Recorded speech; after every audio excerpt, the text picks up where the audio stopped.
मुझे आईफोन चाहिए। अजय स्कूल से वापस आया। वह लिफ्ट में घुसा, तभी उसी के फ्लोर पर रहने वाला राकेश मिल गया। वह अजय के ही स्कूल में पढ़ता था। अजय ने पूछा, क्या हुआ, आज स्कूल नहीं गया? यह सुनकर राकेश बोला, मेरे पापा आज मुझे घुमाने ले गए थे और जानता है उन्होंने मुझे क्या दिया?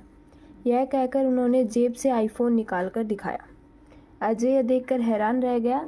अभी से आईफोन? मेरे पापा तो मुझे सिंपल सा फ़ोन भी नहीं लेने देते। यह सुनकर राकेश हंसने लगा। किस दुनिया में रहते हो तुम? आईफोन के बिना आज कुछ नहीं होता। जिसके पास आईफोन नहीं, लोग उसे गरीब मानते हैं। कुछ ही देर में दोनों का फ्लोर आ गया। अजय अपने घर पहुंचा। आज बहुत परेशान था, सीधा अपने कमरे में चला गया। अजय संतोष जी और राधिका जी का इकलौता बेटा था। संतोष जी एक कंपनी में नौकरी करते थे। उनकी सैलरी से फ्लैट और गाड़ी की ईएमआई निकल जाती थी, तो कुछ नहीं बचता था। बस किसी तरह गुजारा हो रहा था। इस अपार्टमेंट में शिफ्ट होते ही उन्होंने खर्चे डबल हो गए थे।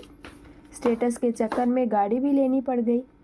राधिका जी अजय के कमरे में गई। क्या बात है बेटा, तबीयत ठीक है क्या? चल खाना खा ले। अजय ने लेटे लेटे ही जवाब दिया, मुझे भूख नहीं है।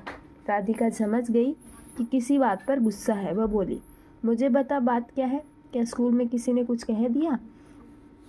अजय उठकर बैठ गया। मम्मी, पता है, मेरे सारे दोस्तों के पास आईफोन है, बस एक राकेश के पास नहीं है।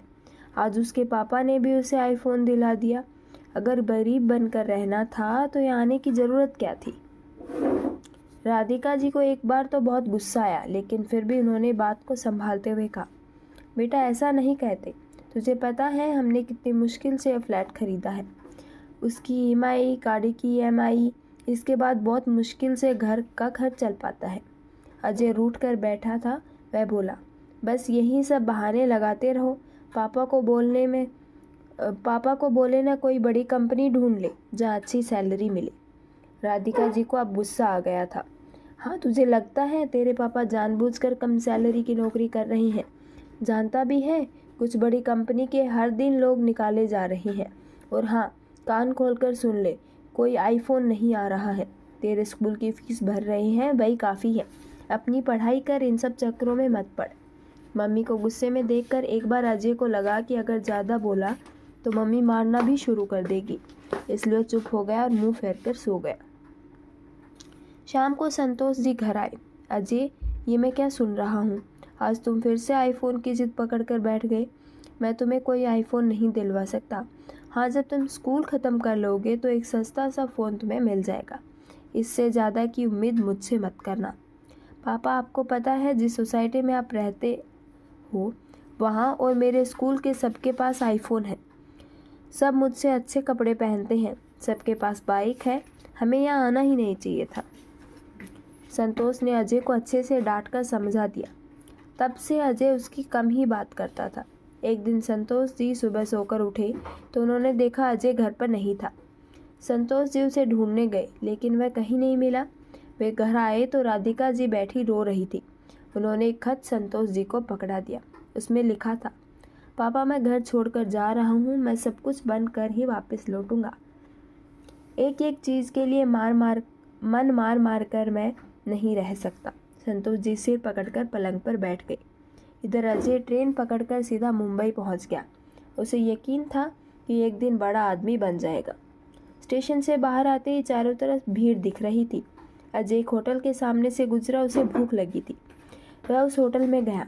वहाँ एक वेटर आया। उसने खाने का ऑर्डर ले लिया। कुछ देर में एक कमज़ोर सा आदमी, जिसकी उम्र लगभग 45 साल की थी, खाना टेबल पर लगा गया। अजय खाना खाकर जब होटल के मालिक को पैसे देने गया तो उसने कहा, ये जो सामने आदमी है बहुत कमज़ोर है। इसे हटाकर किसी ढंग के मजबूत आदमी को काम पर रखो। ये क्या ही काम कर पाता होगा। बेटा, यह आदमी बहुत अमीर बाप की औलाद है, लेकिन आज से 20 साल पहले ये किसी बात पर अपने घर वालों से नाराज़ होकर यहाँ आ गया।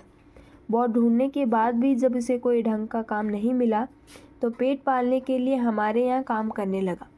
कुछ साल बाद ये वापस अपने घर गया, लेकिन तब तक इसके माता पिता इसे याद करते करते मर गए थे। सारी संपत्ति पर इसके रिश्तेदारों ने कब्जा कर लिया। फिर ये वापस यहीं आ गया। तब से चुपचाप काम करता रहता है। शायद ये अपनी गलती का प्रायश्चित कर रहा है। होटल के मालिक की बात सुनकर अजय के पैरों तले जमीन खिसक गई। उसने अपने पापा को फ़ोन किया।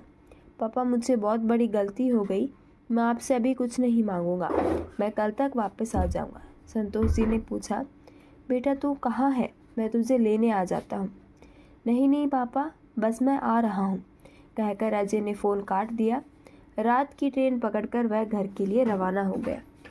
जीवन का वो सबक जो उसके पापा उसे न सिखा पाए, उसने ठोकर खाकर जान लिया था।